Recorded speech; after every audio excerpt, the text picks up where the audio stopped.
Hello you, and welcome. I'm Lumi, and I play Hearthstone. Well, only a bit, but that is about to change. I have this experiment called Casual Upgrade, where I'm going to play Hearthstone every day for a month to see how much my game can evolve in such a short time if I give the attention Hearthstone deserves. I'm gonna stream it on Twitch, so follow me there. And if you wish to know more about it, then watch my intro video. In this video, we will continue the series where I'm showing you the decks I'm playing. Last time I presented the Flamewaker Mage deck. If you missed that, go watch it, it was fun. Today we take a very aggressive turn, cause the new deck I show you today is none other but a version of the good old and not so loved Facehunter! Yay! My story with Facehunter is this. When I started to play Hearthstone, I basically only played Priest. It was love at first sight between me and Anduin, and our romance was strong, and it kept until I reached 500 victories with Priest and unlocked my first and only golden hero. After that, I decided that it was time to give the chance to other heroes, so I switched to Shaman and played it somewhat exclusively. But I became frustrated because I couldn't manage to win with my Shaman decks and I got stuck at the lowest levels of the ladder. And I have to tell you that playing with my controlly Shaman deck against all the Facehunters in the world was something that made me even more frustrated. So one day I had enough, and just for revenge, just for fun, I created a Facehunter deck of my own. I didn't mean to play it in the long run, but boy, I won big time! And I just kept winning. It was beautiful! I went from rank 15 to rank 9 in one run. It was really easy and really fun to play with it. Playing Facehunter was exactly the opposite of my frustration with the not so rewarding Control Shaman deck. So this is how I started to play Facehunter in the first place. I don't play this deck alone, I usually mix it up with other decks, but I'm still playing with it, and it's still very rewarding. So let's look at my actual deckarino. The name is Hunter S. Thompson after, well, Hunter S. Thompson the writer. Yeah, I never said I'm good with naming my decks. It is a pretty standard Facehunter deck. Just like last time, I'd like to emphasize that I did not design this deck. I'm just playing with it. Not a Lumi original. As most of the other Facehunter decks out there, mine too has 1, 2 and 3 mana cost cards. Small minions with low health, big attack power and charge, other minions with damage dealing powers, death rattles, battle cries, some cool weapons to deal some more damage to the face, and some awesome hunter spells to do the same. Basically, the Facehunter's main goal is to deal 30 damage to the opponent's face as fast as possible. I'm pretty sure if you play Hearthstone you met hundreds of decks like this. I did some smaller modifications though.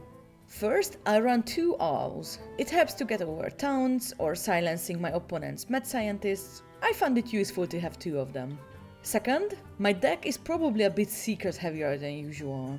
I have 2 explosive traps, 1 freezing trap and 1 snake trap. At this point, this deck could have been called Trap Hunter. And I have 2 mad scientists who help me play out the trap collection. I play 3 types of secrets basically to mess up with my opponent. They play around the explosive trap, and sometimes they even consider if my secret is a freezing trap. But no one expects the Spanish Inquisition, neither the snake trap. Even though snake trap could be a great combination with knife juggler. And also sometimes those snakes are the beast you need to finish the game with your kill command. Otherwise, I think this Facehunter is basically the everyday Facehunter. It has leopard gnomes and Worgen infiltrator to open with. It has Glavizuka and 2 Eaglehorn bows as weapons. It has abusive sergeant and knife jugglers to deal some extra damage, haunted creeper and an animal companion to have some fair beasts, hopefully Huffer. And to finish the job we have the instant damage team, including 2 arcane golems, 2 wolf riders and a bunch of hounds. Oh, and kill command. Let's see this bad boy in action, right? Right, let's play! Okay, oh, it's not my worst nightmare. That's something. Okay, so face against a shaman. For starting hand, I like to keep Worgen Infiltrator and Leopard Gnome, because they are just, instantly good turn 1s. But because now our opponent is a shaman, we will keep the Ironbake Owl as well, because he could be a mech shaman, and that will be scary for us. But anyway, the Worgen Infiltrator is a perfect way to start the Facehunter, a Facehunter matchup, and we could buff it up in the next turn with the Glavizuka as well. I really like this opening. Ah, what did I say? Our opponent is a Mech Shaman.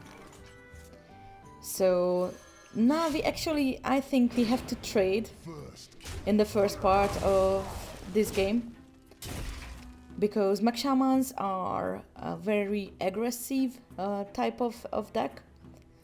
So if I don't deal with their guys, they can deal an insane amount of damage and even raise me.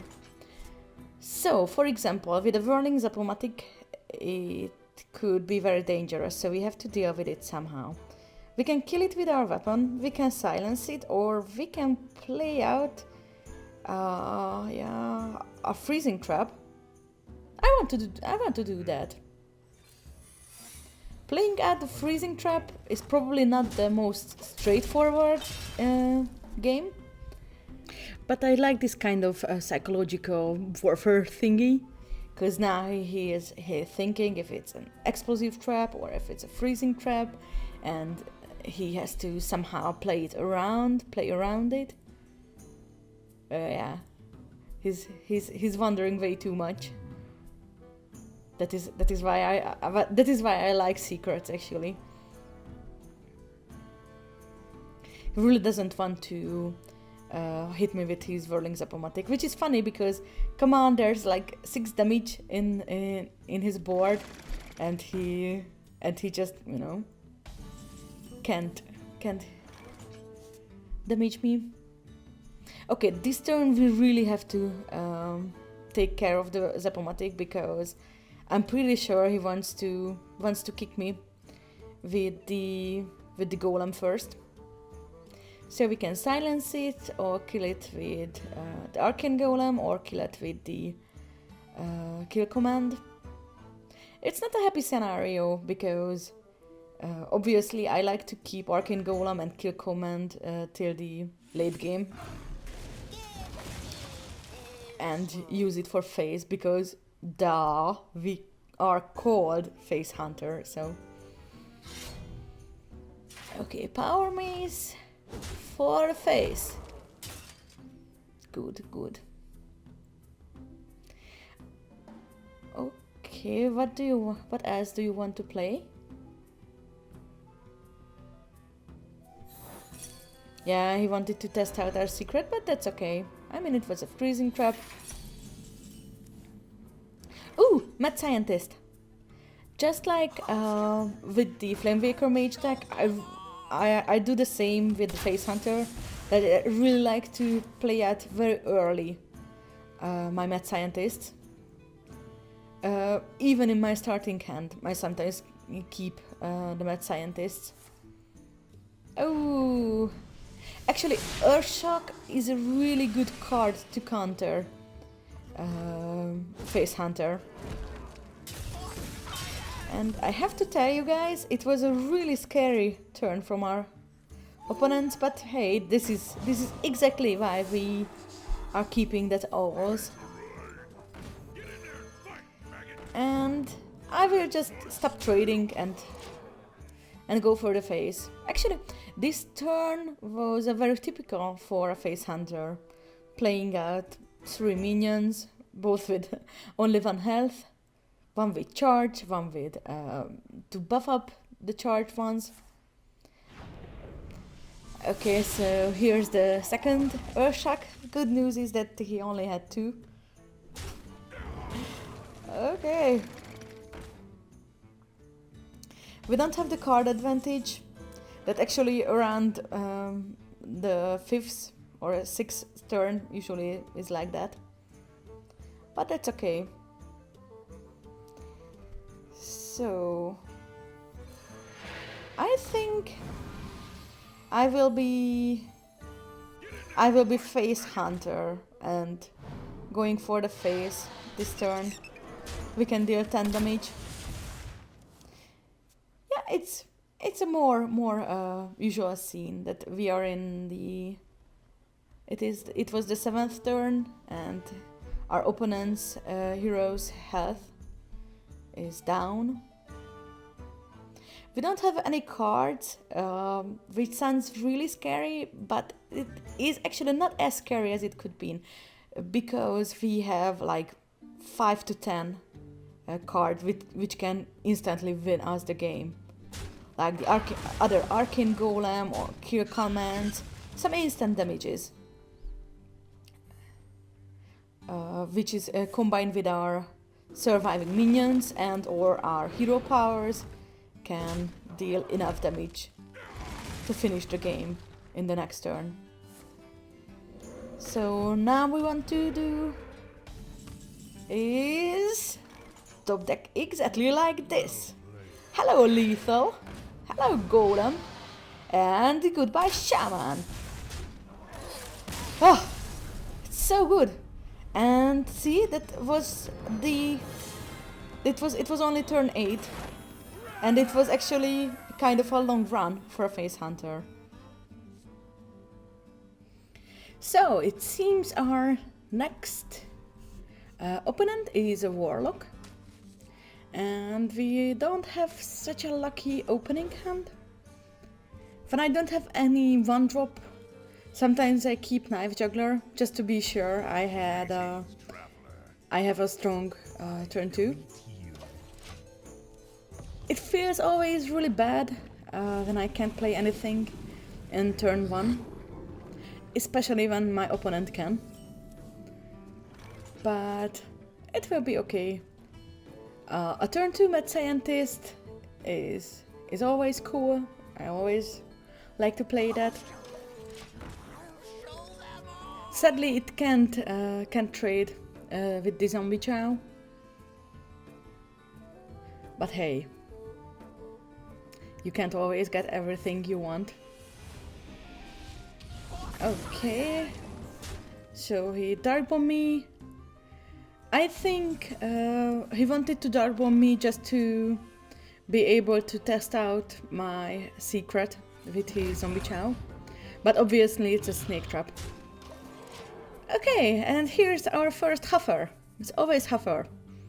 Huffer is our friend. Usually it's Misha, but now we are more Huffer friendly. So Huffer will die, but we will have 3 little snakes.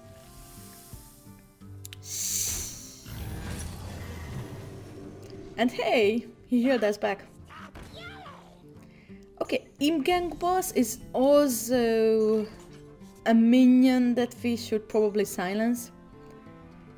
Especially that we have 3 such a small minions out there. And of course we want that extra knife, so we play first the Knife Juggler and then the silence. Okay, I think it's quite a lovely board. Oh my god, he has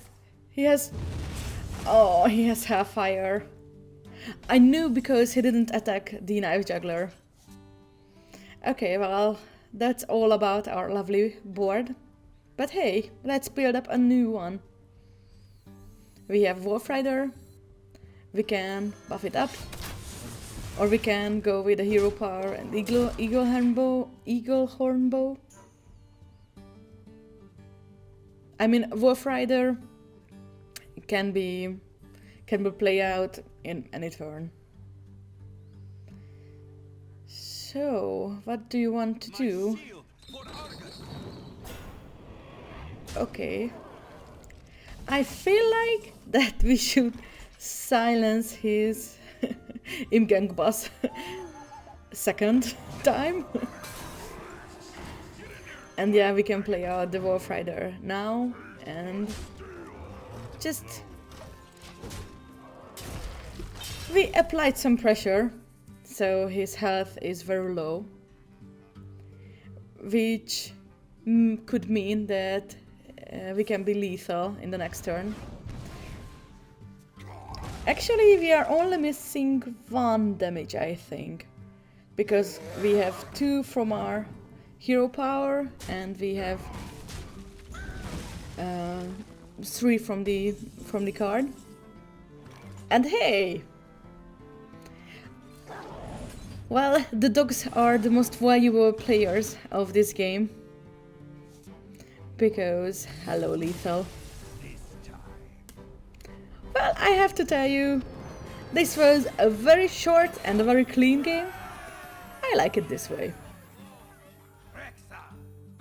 So, our next opponent is Uther Lightbringer himself. That could be funny, especially if it's an aggro paladin, because then we have this very similar playstyle, you know, going for face, playing at lots of minions, dealing as much damage to the opponent's hero as we can. So these kind of mirror matchups are either very frustrating or either very fun, or which is deeply depends if we win or not. But I have good feelings. We will win. I promise you. Officially. Right now. We will. Okay, about this game. We didn't have the perfect opening. Playing out the Knife Juggler in the second turn is okay. Especially if he is really an aggro paladin. Because then those little knives could actually finish minions. So we could play out anything as long as the knife is killing that guy.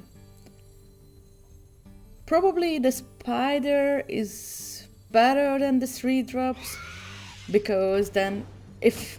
Oh shoot! Yeah, I wanted to say that because in the next turn, when the spider dies, then it will be a good combination with the Knife Juggler, but I don't think that he will live, that he will leave our Knife Juggler. Yeah, it doesn't seem like that. Which is really sad, because now the dogs would have been also a good combination with the Knife Juggler. Sad times, sad times. I should have been more clever. So now, actually all these little minions, even without the Knife Juggler, the hounds, unleashing the hounds, seemed like a good idea. But I don't feel like killing his guy. I mean, even if he buffs him up, then we have an owl. But oh no! I still don't want that to happen. Oh, okay. So probably this game will be more of a frustrating type of game. But hey, at least we can humiliate his buffed up guy. And hey, it's Leok. Actually, I always feel bad because nobody likes Leok, but sometimes he is actually quite good. Okay, I was just about to say that I'm starting to get worried of a consecration, but hey! So far at this game, everything happens. What I predict, so... But that's good, I promise you that I will win. And now we are dealing some damage. Actually, even though that we are just lost our very strong board, we are in quite a good shape. Or we were. Okay, Knife Juggler and the Silver Hand Recruits are a really good combination, so... It's just the same with Unleash the Hounds and with the Snake Trap. Okay, how should we do this? Actually, we have quite a gun power with us, because we have 6 from the minions, and 4 from our hero. So we are not that far away from lethal. Even though he has this insane amount of small minions. But hey, I promised you that we will win, so we are about to win. Okay, it's not a good sign that he is thinking that much. What? What does he want to achieve? Why doesn't he? Why isn't he? Okay, I think he gave up. Yeah, I think he pretty much gave up. Okay, good news. I mean, it's always really sad that when you know, almost 100% sure that you will win, but your opponent is doing these kind of dickish moves when he plays out all of his cards and right after he concedes. But hey, you not so nice opponent, you can take away my glorious victory. And that pretty much sums up how I play Facehunter. Some strategy, but far more way too brave moves when I go, yay, kill the face, this is not called Tradehunter. I know that lots of you are not big fans of Facehunter, and I can see why. But I stay by my opinion that Facehunter is really fun deck to play. It could be probably a bit boring if you only play this deck for a long time. Especially if you play like me, you know, this YOLO and not much thinking style. But sometimes these short, fast, aggressive games are exactly what you need to have fun. So that was all for today. Go play some Facehunter. And there's only a few days left until the start of my experiment, so be sure to find my channel on Twitch and follow it. And I heard that subscribing to my YouTube channel is also a strong sign of a good person, so you know, you should probably do that. Thanks for watching me and see you next time!